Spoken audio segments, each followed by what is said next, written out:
Okay, welcome guys. We are going to start off the year with the first example from our textbook under chapter 8 on page 434, and that example being the distance formula. The distance formula, we're given this formula right here in red.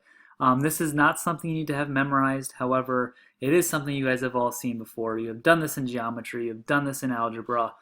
You guys will be able to provide yourself with this formula in any test, so don't kind of stress over trying to memorize every single piece of this formula. But some things that we do have in this formula, you see we have these x's, we have these y's. Each of these variables have a subscript. That is not an exponent, that is a subscript. So that x2, that just is symbolizing that is the second x value that we're going to use. Same thing, like the y1 is the first y value that we're going to use. Each of those quantities there, both the x's and the y's, those quantities are squared. And lastly, we are going to be taking the square root of everything underneath. Okay, so let's get started here. If you notice, I do have 2 points written right there in gray for us. We have the point -3,5 and we have the point 6,4. What we want to do is we want to use this distance formula in order to figure out how far these 2 points are away from each other on a graph. All right, a good useful strategy here is before we even start any work, I'm just going to simply label my 2 points. Being that the point -3,5 is my first point, I'm going to go through and label that x1, y1.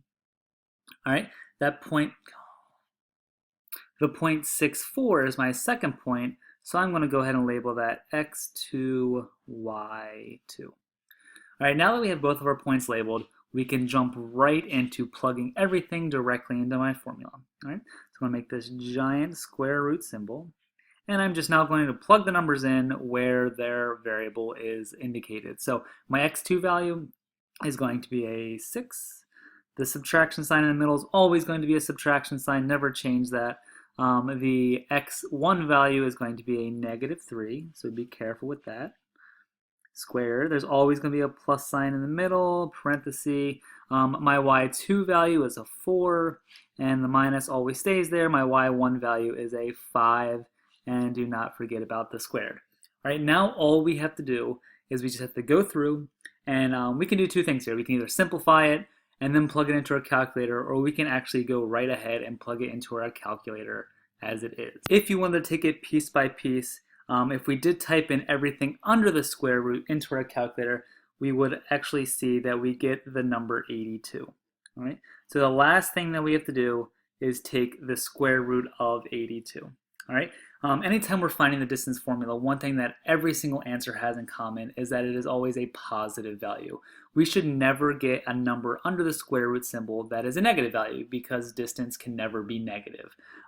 So what we want to do is now we want to actually type this value into our calculator, type in the square root of 82 into your calculator to figure out what is the physical distance that we are between.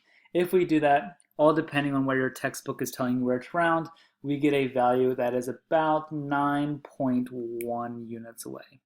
So the distance between these 2 sets of points is about 9.1 units.